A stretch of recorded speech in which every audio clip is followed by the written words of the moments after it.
বধূ নির্যাতনের অভিযোগ গ্রেপ্তার করা হয়েছে গাইঘাটা পঞ্চায়েত সমিতির তৃণমূল সভাপতিকে।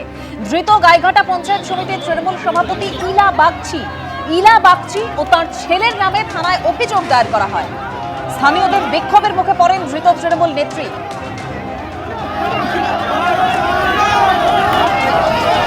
গাইঘাটা পঞ্চায়েত সমিতির তৃণমূল সভাপতি ইলা বাগচি ও তার ছেলের নামে থানায় অভিযোগ দায়ের করা হয়েছে। ঠিক কি অভিযোগ দায়ের করা হয়েছে আমরা জানবো আমাদের প্রতিনিধি সমীরণ পালের কাছ থেকে। সমীরণ, গাইঘাটা পঞ্চায়েত সমিতির তৃণমূলের যিনি সভাপতি ইলা বাগচি, তার বিরুদ্ধে এটা অভিযোগ হচ্ছে 2022 সালে তার ছেলের বিয়ে হয় এবং তার পুত্রবধূর সাথে তিনি শারীরিক এবং মানসিক নির্যাতন করতেন এবং যৌতুক চাইতেন এবং এই নিয়ে তার একাধিকবার তিনি পুলিশের কাছে অভিযোগ জানাতে গেলেন, কিন্তু পুলিশ তার অভিযোগ নেয়নি।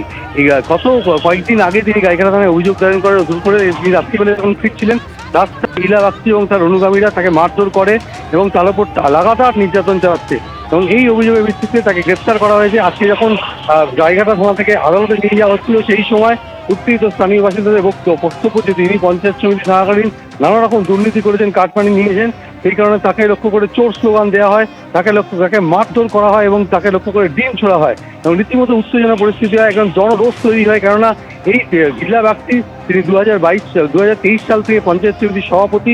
এই সভাপতি থাকাকালীন তিনি নানা রকম দুর্নীতির সঙ্গে যুক্ত, তিনি সাধারণ মানুষের, গরিব মানুষের টাকা আত্মসাৎ করেছেন।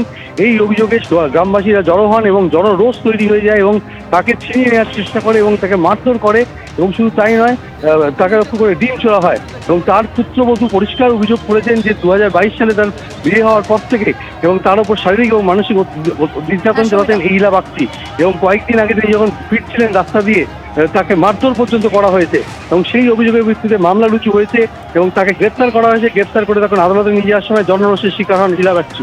ধন্যবাদ সমীরণ। জলদাপাড়া হলং নদীর উপর নির্মিত কাঠের সেতুটি আবার ভেঙে পড়ল জলের স্রোতে।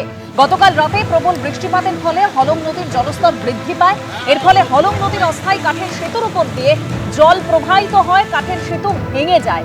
মাদারিহাট জলদাপাড়া টুরিস্ট লজ যাওয়ার পথে হলং নদীর কাঠের সেতু গত বছর বন্যায় ভেঙে যায়। পরবর্তীতে হলং সেতুতে অস্থায়ী কাঠের সেতু তৈরি করা হয়।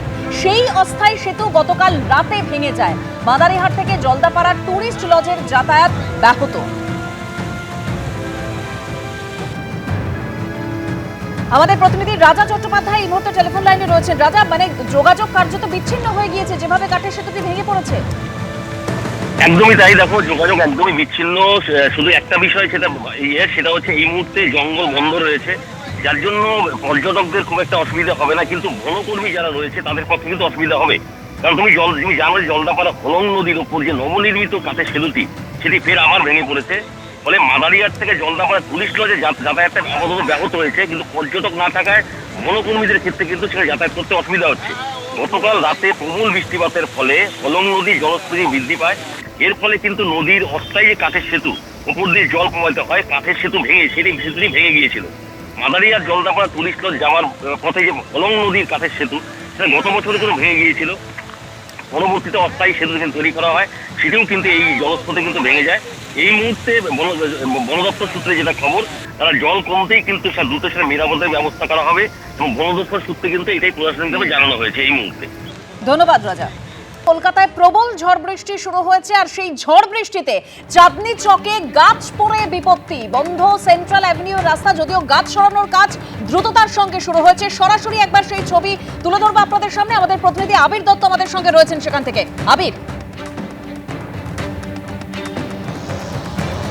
দেখো কিছুক্ষণ আগে আমরা যেটা দেখলাম যে একটা বড় গাছ সেটা ভেঙে পড়ে এবং অত্যন্ত দ্রুততার সাথে কলকাতা পুরসভার যে কজন কর্মীকে এখন দেখা যাচ্ছে এবং তার সাথে কলকাতা পুলিশের একজন অফিসারকেও দেখা যাচ্ছে, তারা দ্রুততার সাথে এই যে গাছ মেশিন দিয়ে কেটে বিভিন্ন পার্টে কেটে সেই গাছ সরিয়ে দেওয়ার যে প্রক্রিয়া তারা কিন্তু করছেন।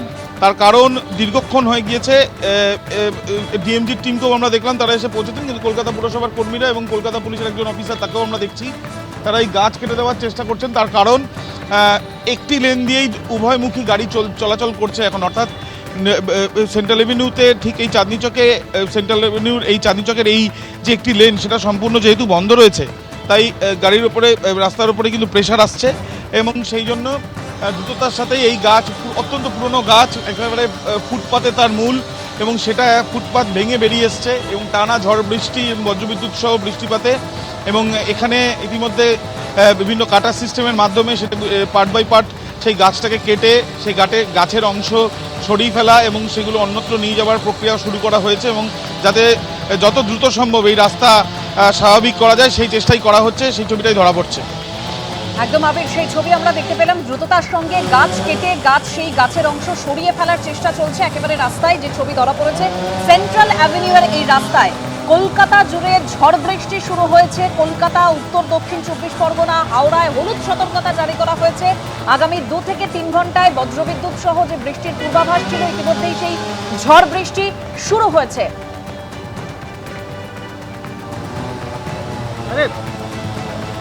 সেন্ট্রাল অ্যাভিনিউয়ের রাস্তা একটা বড় গাছ এই ঝড় বৃষ্টির জেরে পড়ে যায় এবং যার জন্য বিপত্তি সৃষ্টি হয়, কারণ রাস্তাটা পুরোটা বন্ধ হয়ে যায়। সেখান থেকে দ্রুততার সঙ্গে সেই গাছ কেটে সরানোর চেষ্টা করা হচ্ছে। সরাসরি আমাদের প্রতিনিধি আবির দত্ত রয়েছেন সেখানে।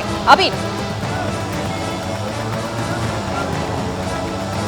একেবারেই আমরা দেখছি যে পুরসভার কর্মীরা এবং কলকাতা পুলিশের একজন অফিসার এবং তার সঙ্গে সঙ্গে এই যে বিভিন্ন কাটার সিস্টেম, ম্যানুয়াল কাটার সিস্টেম এবং যে মেশিন রয়েছে সেই মেশিনের দিয়েও আমরা দেখছি যে এই যে গাছ, বড় একটি গাছ, সেই গাছ কিন্তু কেটে ফেলা হচ্ছে এবং এই যে অংশ থেকে ভেঙে পড়েছে বা উপরে এসছে গাছটি, সেই অংশে কিন্তু ফুটপাতের উপরে ছিল। সেই ফুটপাত সম্পূর্ণ ক্ষতিগ্রস্ত এবং পাশে যে গার্ডরেল ভেঙে গাছটি রাস্তার উপরে পুরোটা পড়ে এবং গার্ডরেল ভেঙে যেখানে গাছটি পড়ে সেই জায়গাটি হচ্ছে সেন্ট্রাল এভিনিউর একাংশ এবং এই চাঁদনি চকে সেন্ট্রাল এভিনিউর যে একাংশে এই গাছ ভেঙে পড়াতে যান চলাচল এখানে বন্ধ রাখা হয়েছে।